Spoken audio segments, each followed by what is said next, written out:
For all of you that regularly, I'm sorry, sorry about the voice, that regularly attend, you know we start with the Pledge of Allegiance, and we're going to do the same thing, but following the Pledge of Allegiance, we're going to have a moment of silence for the passing of Gene Heckman. So if you would rise and do the Pledge of Allegiance with us. Pledge of Allegiance to the flag of the United States of America, and to the republic for which it stands, one nation, under God, indivisible, with liberty and justice for all.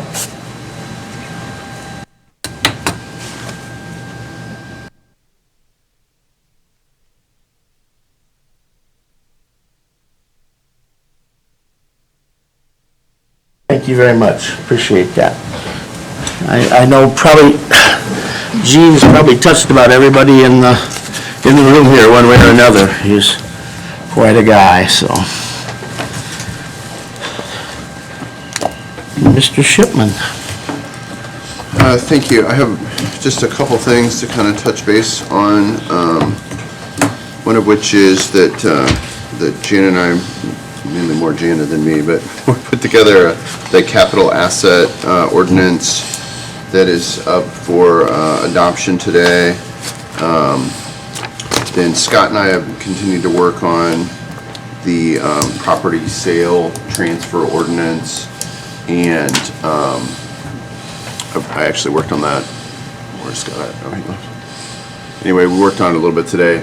Hopefully, for the next meeting, I'll have a draft for you to review, and then it may make some sense to have another round of circulating that and get the sense, from the people who most deal with that of their thoughts about it. And then tomorrow morning, we did a resolution that we're going to bring to council tomorrow morning, inquiring or making the first step in potentially purchasing some land. So I will be here with you guys tomorrow morning for that. I think that's it. And I think if you don't care, we'll kind of come back to the ordinance.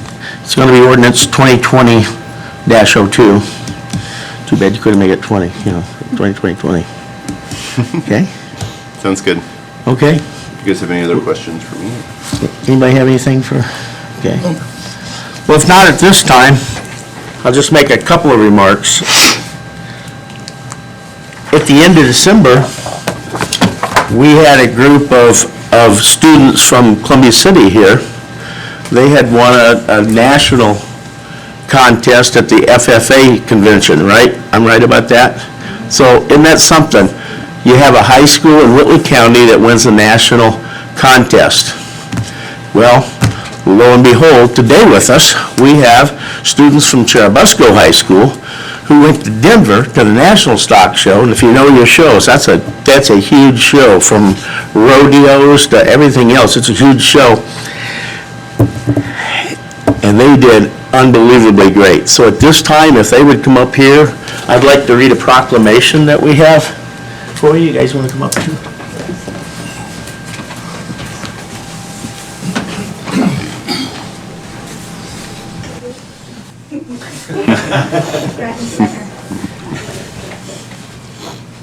Whereas the Board of Commissioners of Whitley County, Indiana is the executive and legislative body for Whitley County, and whereas we recognize agriculture not only as a part of our rich heritage, but also a valued characteristic that continues to define us as a community today, and whereas the National FFA organization is a dynamic youth organization that changes lives and prepares members for premier leadership, personal growth, and career success throughout agricultural education, and whereas FFA develops members' potentials and helps them discover their talent through hands-on experiences, which give members the tools to achieve real-world success, and whereas the Churubusco High School FFA Livestock Judging Team consists of Devin Gaff, Mallory Johnson, Maggie Johnson, Cole Sabaski, and is coached by Trina Keener, J.C. Keener, and Colton Geiger.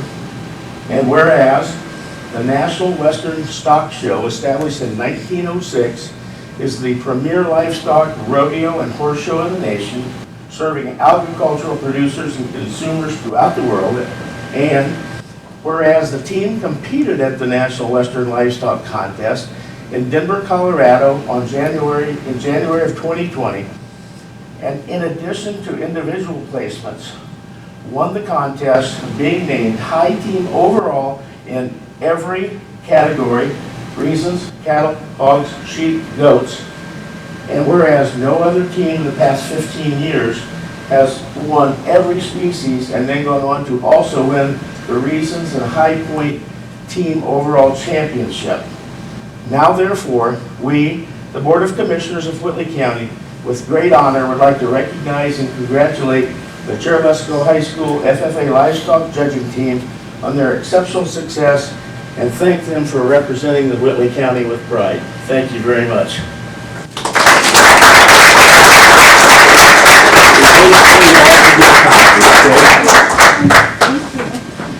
Good.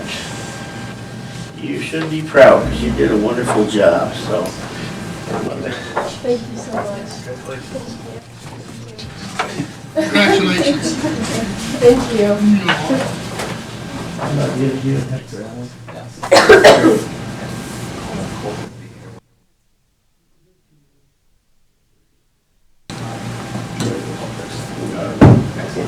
I'm sorry. Now, they can't stay for this wonderful meeting. They have to go back to school. They brought the school superintendent, so they're kind of being watched. But thank you very much for representing Whitley County. Thank you. Thank you. guys. Thank you.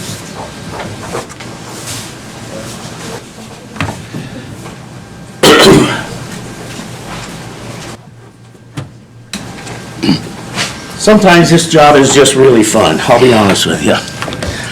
Not always, but sometimes. Okay, at this time we'll have Sheriff Gatton come forth. He's got a couple of things he wants to discuss with us.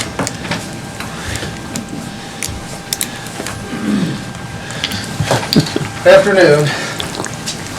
Coming before you today, just for support or to talk about any concerns that you may have of what I'm requesting to do. I sent some information over reference the COPS grant.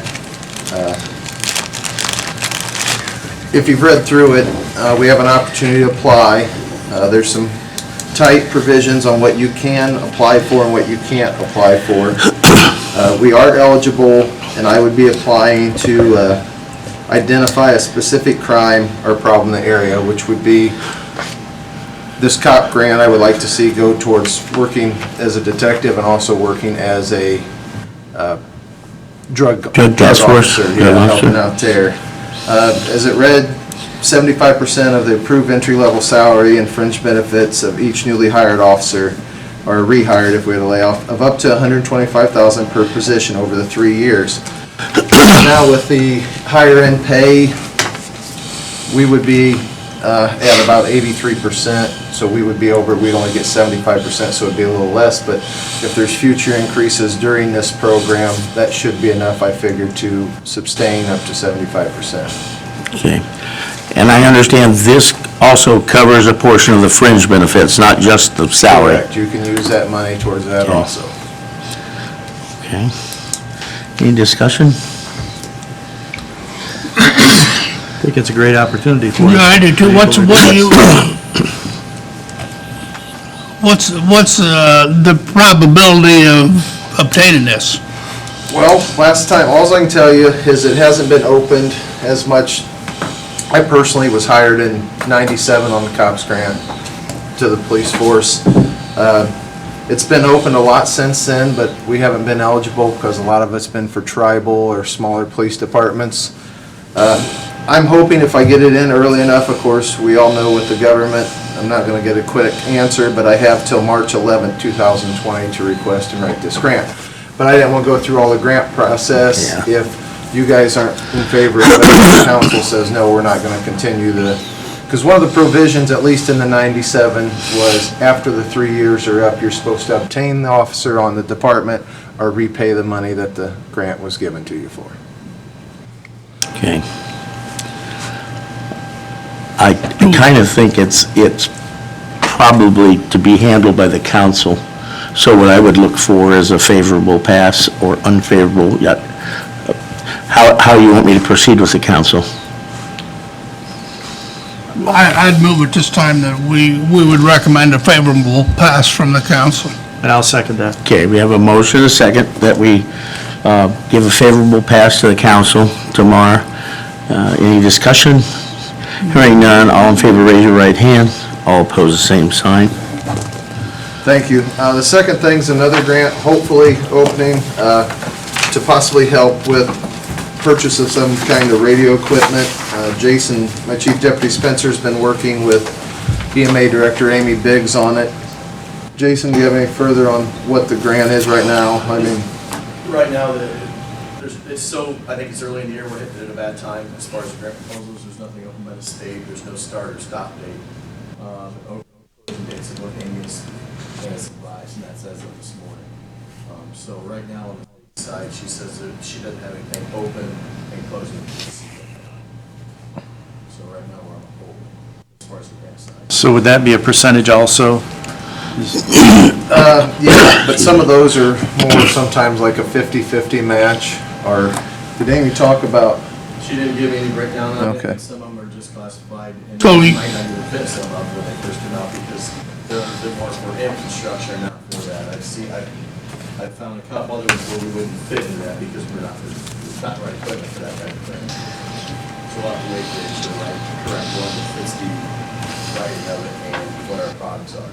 So I guess today, just kind of want to let you know, not asking for a favorable pass or anything, just because we don't know the total details, but we are looking into possibly getting a grant for Okay. that also. Okay, so we're not going to deal with radios today? Not until we Okay, get the true okay. specifics, just Well, we want to let you appreciate know the- that we're going to try to apply once it does open. We appreciate the heads up. Thank you Okay, very much. thank you. Thanks, You Mark. bet.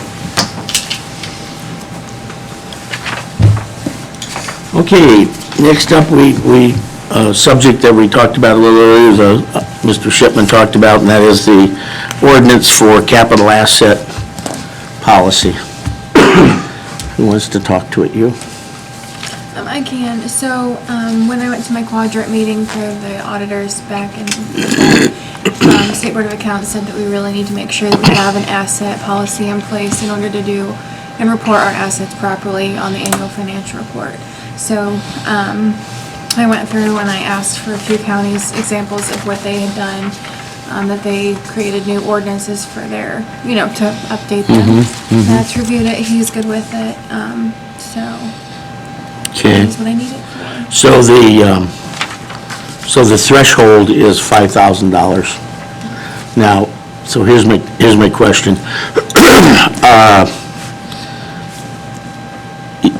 Is that for a purchase? Let's say that you want to purchase two things costing $4,000. Two items, $4,000 each. Is that going to go on the asset list, or does each individual item? I think it would be each individual item. Like, you bought two police radios and they were each $4,000 a piece. Yeah. That's not maybe a good example, but I don't Yeah. think those would be on there. Okay. If they were 5,000, they would be. Right, that's why I'm just The asking. other test a little bit, and I guess I can think of it only in terms of supplies, but it has to be, its life expectancy has to be more than a year. So, Yeah.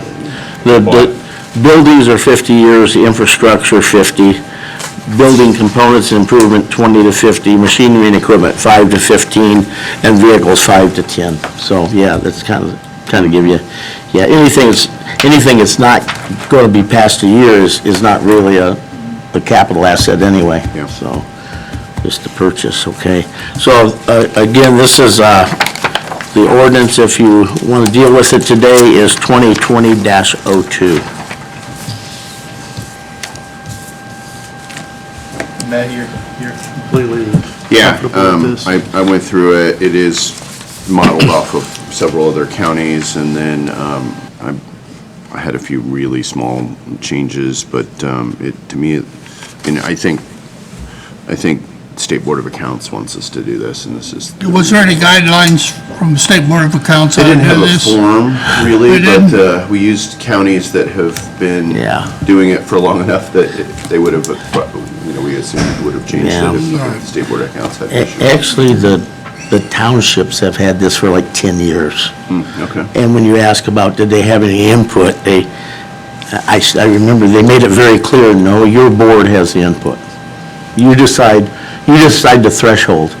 And I know like our threshold's $1,500, so, but so they didn't have the luxury of having anything. This is very, very nice that somebody would share this with you, because we never had the luxury of having anything that nice. That's great. And we did have something in place, like before I was auditor, but it wasn't an actual ordinance. No, it's probably just, this is what we're gonna do. Policy or something. Yeah, it's probably just a policy. Okay. Anyway, all right, having read this, I move we approve ordinance 2020-02. Okay, we have At a this motion time. a motion to approve. And I'll second that motion. We have a second. Any discussion? Hearing none. All in favor of passing ordinance 2020-02, raise your right hand. All opposed, same sign. Go ahead and sign now. Okay.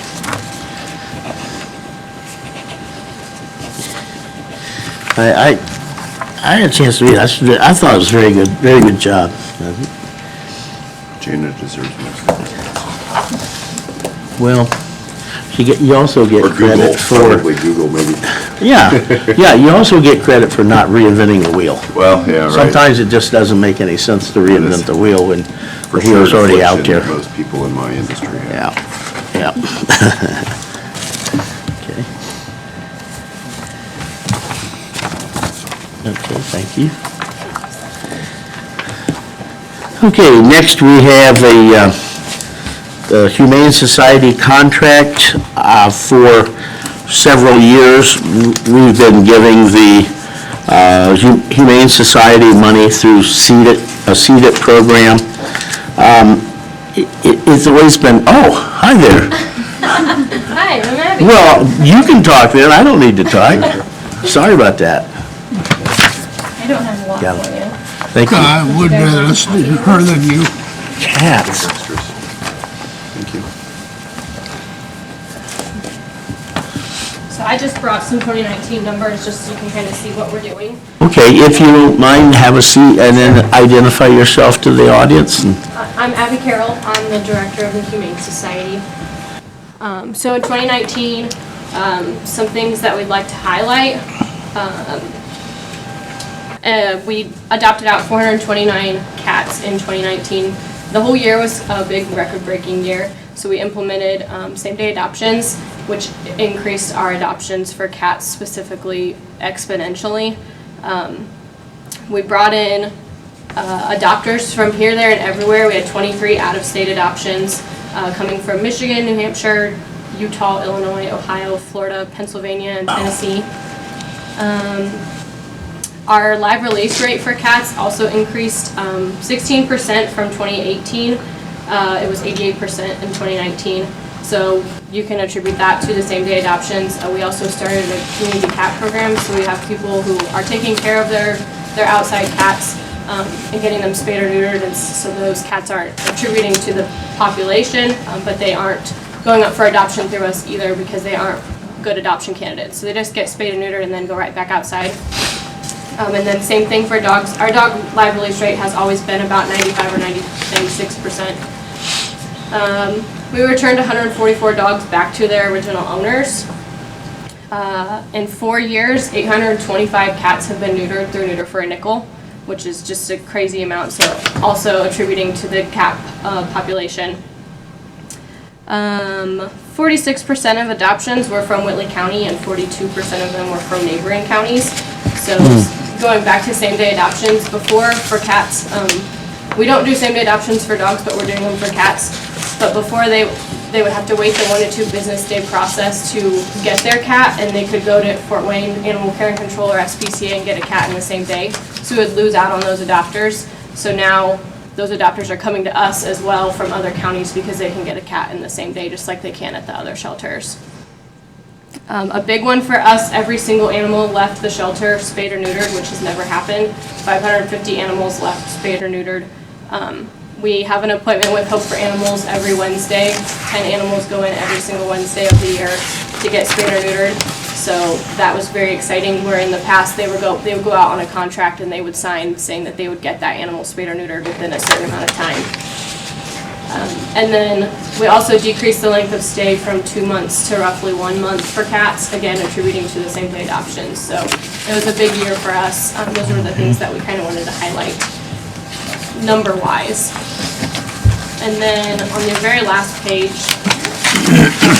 we kind of have a breakdown of municipal numbers just so you can kind of see what the other municipalities were taking in compared to the county. So in 2018, we took in 458 total intakes from within the county. In 2019, we took in 478. You can see 2018 kitten season obviously hit us in quarter 2 and 3. This year, 2019, we were hit late. We got hit in quarter 3 and 4, so you can see the increase in intakes based on the kitten population. You can kind of gauge it based on the weather. So this year we're expecting to get hit early with kitten season since we haven't had a harsh winter. We'll probably start seeing kittens anytime now because the cats are already pregnant. And then you can see the income of what the other municipalities pay us. And then on that very far right section, a breakdown of the number of animals that we took in that the money didn't account for. So for the county, we took in roughly 246 animals that we didn't have money to pay for those stray animals. So, any questions for me?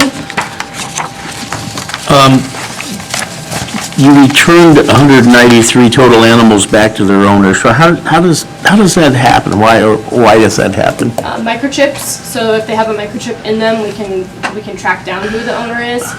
Social media, people just coming in or calling saying that they have a lost animal. Okay. Every animal that leaves, every dog that leaves our building leaves with a microchip, so if it does come back in again, we know that we can track who that owner is. Cats, we don't microchip all cats, we just do it if they request it. Okay. But yeah, microchips are a huge thing. Wow. Do you have a euthanasia policy? I mean, you can tell, what was it, 66% in 2018 was our live, or 72% in 2018, so you can tell that it's increased, our live release rate. We keep anything that is healthy or safe to adopt to the public. Okay. So as far as dogs, every dog is temperament tested. If they come in with history, that's taken into account as well, with a bite history, or they're not good with kids, or they've been in a dog fight, etc. Same for cats, they just have to be safe and healthy to adopt out to the general public. Okay. Historically, a few years ago, we sat down and tried to figure out a per animal basis, and it came up to $108 per animal, and I think that probably still stands today. So the county has, the past few years through CEDA has given, I believe, $15,000 to the Humane Society, and we're requesting $25,000 for 2020, which would be closer to the number of animals. Obviously, the county is the largest supplier of animals to them, so that's what we're looking for. I'd listen to any comments or motions that you might have.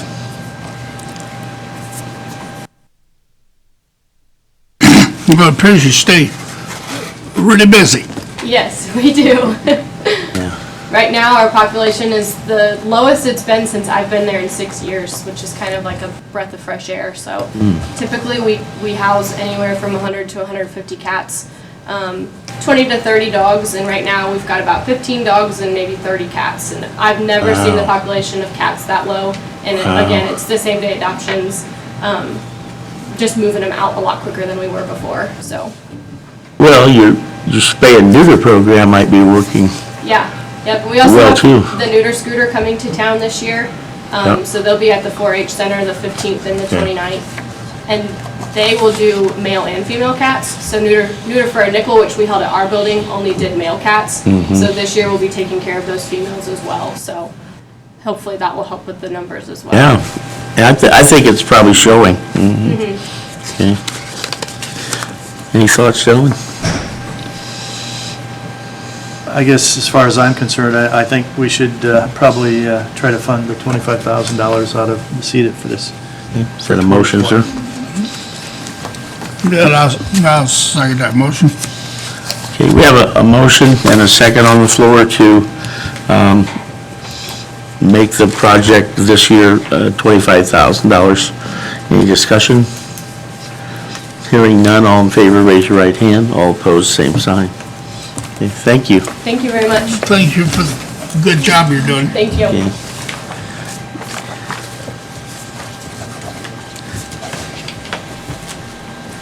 There's the contract.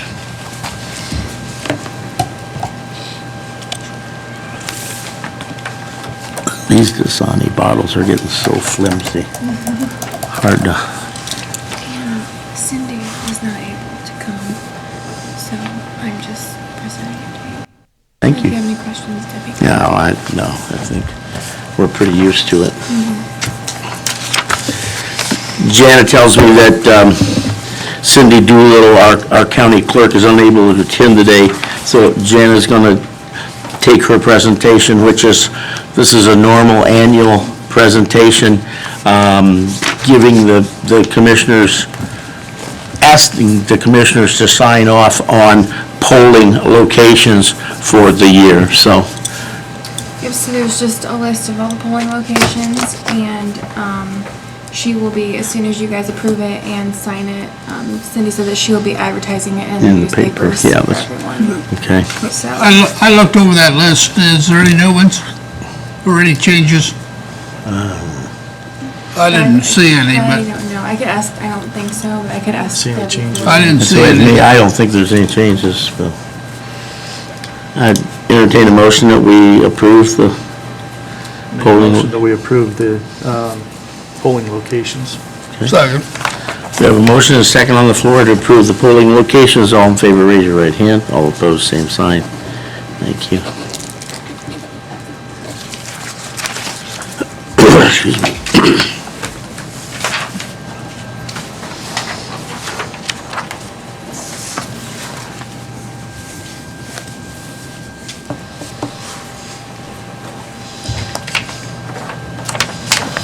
Thank you. All right, next up, we have Nathan Bilger.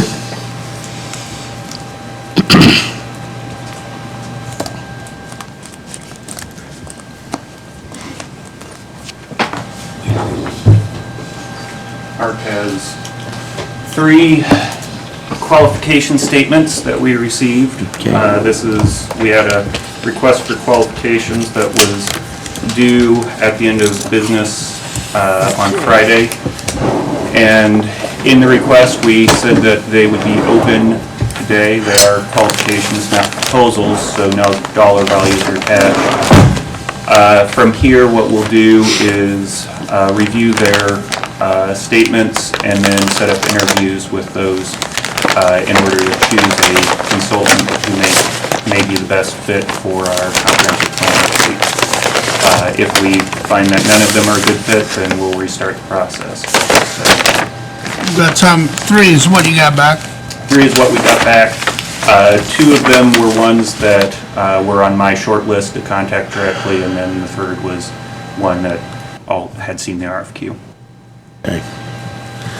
So essentially, we're just taking these under advisement Correct. while you check the qualifications? Correct. Okay. So basically, I think today is just reading into the record who we received statements from. Sounds good.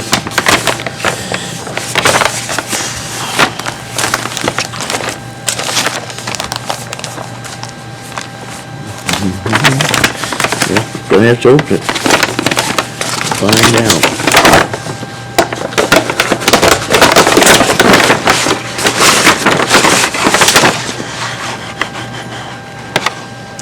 Planning Next, that's the name of the company, I assume? Yes. Planning Next from Columbus, Ohio.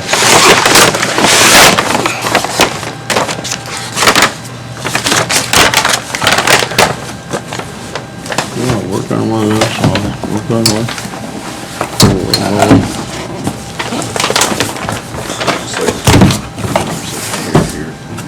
Here, here? Sign it, yes. There you go.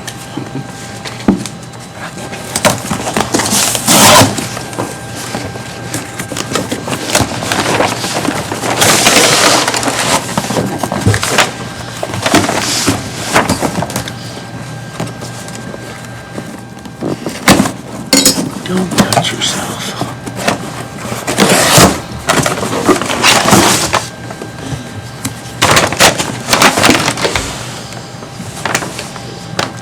This is from Taylor, how do you pronounce it? Seifker Williams Design Group, Indianapolis, Indiana.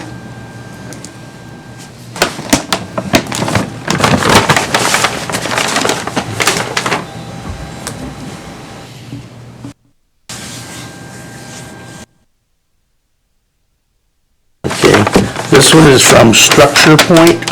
That's one word, Structure Point, from Indianapolis, Indiana.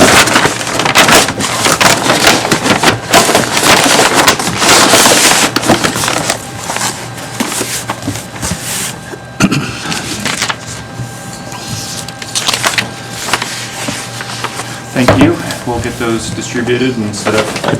I think what we'll do is we'll just have a motion to take them under advisement. Is that okay? So moved. Second. We have a motion and a second to take the qualifications under advisement. All in favor, raise your right hand. All opposed, same sign. Thank you. Thank you. Do you have an idea of when you're going to come back to us and? Recommendation? I don't have the timeline in my head. I believe it will be the first meeting in March is what we've slated out for, with a proposed amount and contract. Fairly aggressive timeline, I know, but I think we have a good handle on what we need. It's just a matter of, and we have a concept of a budget, so it's a matter of finding someone who's qualified based upon what we think we need, who we have a good fit with. Okay. Thank you, Nathan. We appreciate it. Thank you. Brandon Forrester, Highway Department update. Thank you very, very much for the numbers you got for me. I appreciate that. So, a little over a week ago, I submitted 2 applications to community crossings. So, the application actually closes on Friday, so it'll be a while before we know the results, but I did get 2 projects submitted. One for gravel road conversion, one for asphalt overlay. Cool. You had an ordinance on capital assets. Every year we do a GASB 34 report, update all of our new purchases and retire our old equipment. That's been submitted, at least from my end, for engineering and highway. We are working on getting close to being done with the financial report for the highway department. If you remember, we had to add an 1173 fund, which is our 50% CRP, and of course I just learned last Thursday that they made available a new spreadsheet for us to, I'm glad we didn't have it done and submitted before they got that to us, but so we're working on that, getting close. And getting close, working on getting drains certified for collection. Doesn't necessarily directly affect the commissioners, does as much as it does the drainage board, but that's what we're working on up in engineering for an annual project. As far as the highway department, last week we spent a lot of time working on gravel roads. Weather's not been very good for those. Between moisture and temperatures, but and we've been getting a few complaints and concerns about it, but we're doing what we can. Been working on a couple drainage projects as the weather allows, doing some patching. Other than that, I did receive a right-of-way permit today, but I'm not, it requires drainage board approval. Oh, And, I mean, I literally just got this 5 minutes before the meeting, and they need to add a note to this plan before I actually recommend so it. you can bring it back to our next meeting? That's fine, yeah. Yeah. Other than that, that's all I got, unless you got anything for me. Wanted to thank you of the Donatello Village. I think are those repairs taking place? I am told that the work has been done. They're probably, I'm assuming they put some blankets on there to help cure the concrete. Well, at 58 degrees yesterday, I don't know how much it needs some Well, blankets, yeah, but, yeah, no, I got They you. did that last week, but yes, right. Yeah, okay. Yeah, and, yeah, we continue work on Bridge 95, the Wood Bridge, doing some guardrail repairs, some accidents. So, yeah, it's Do you almost need, like the construction season didn't end. Have you seen any of that work down at Donatello Village? I have not been out there myself, Okay. no, but I will look at it, but I know that when McCoy's doing the work, you don't. oh, gee, that's good. Well, that's good. Yeah. I didn't know. I didn't know. Well, nobody, Well, I really never would have expected that for what needed done, that I would be able to afford them, but they've got guys on salary that Needed to work. needed to work. Cool. So basically, yeah, they give us yet again a good deal and. Kind of a win-win for everybody. We paid for labor and material, basically. yeah, and it's close to home for them. Right. Yeah, And we know, okay. and we know it's done right.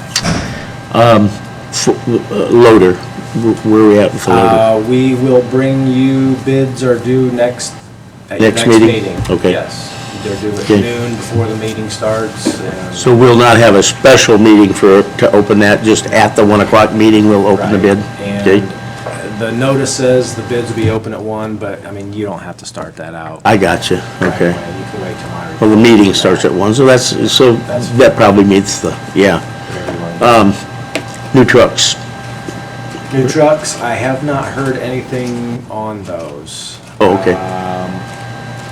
I would expect within the next month and a half, maybe 2 months at the most. You know, they told us 4 to 6. So Are the chassis at Jones's? I have not heard that they are. So we don't know the chassis situation either, so, okay, Yeah. okay, 3 to 4 on chassis and 1 to 2 at Jones's. So okay, that's okay, 4 to 6. okay. Anybody else have a question for Brandon? All right, thanks. Thanks, Brandon. Appreciate it.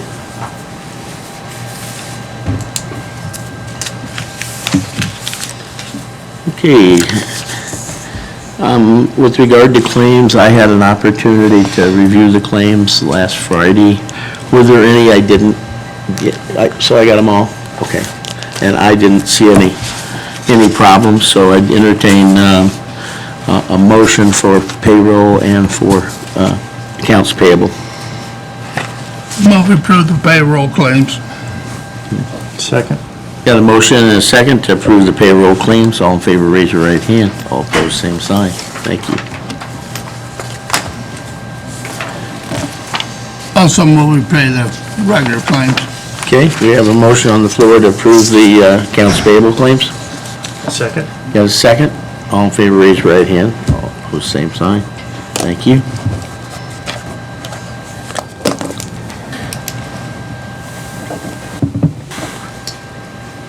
Okay, I thought there was another one. Trouble always comes in threes.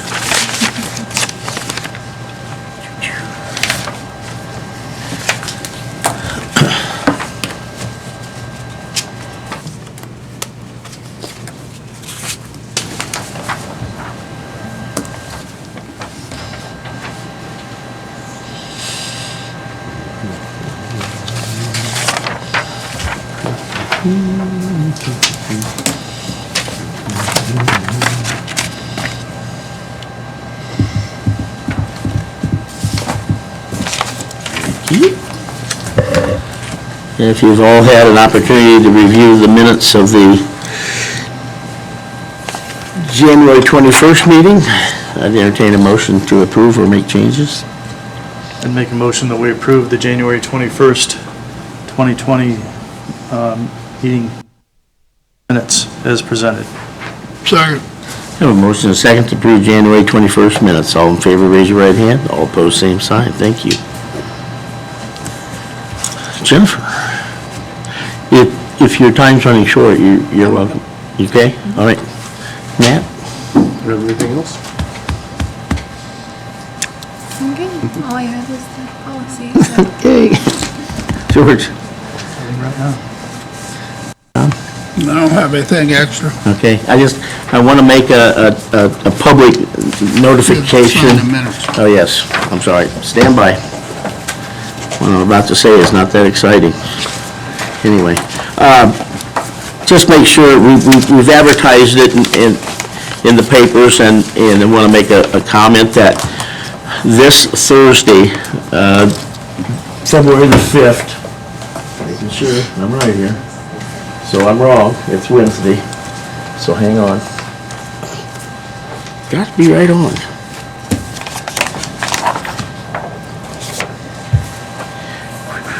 Yeah, it is, it's Wednesday, February the 5th. The county is going to be totally ADA compliant, and there will be a public hearing in this room between 5 and 7 p.m. if anybody wants to come in and make a comment on ADA for the county. So I just want to make sure we got that out. All right, anybody from the public have anything? Yes, ma'am. I was just wondering, on the comprehensive plan, I know Nathan said that he was going to be doing it. Is there a subcommittee or a point system on how that firm is selected? Because I know that's a pretty controversial subject right now. Generally, there is a scoring criteria. Nathan, can you respond to that? Yeah, we have a steering committee that's being set up, both for the selection and for the ongoing decision-making. And then, yes, there will be a scoring criteria. Steering committees. Okay, thank you. Thank you. Anyone else want to make a comment? Okay. If not, let me be the first to wish you Merry Christmas. I know, that's a ways off. Motion to adjourn? So moved. Adjourn. Thank you, everyone.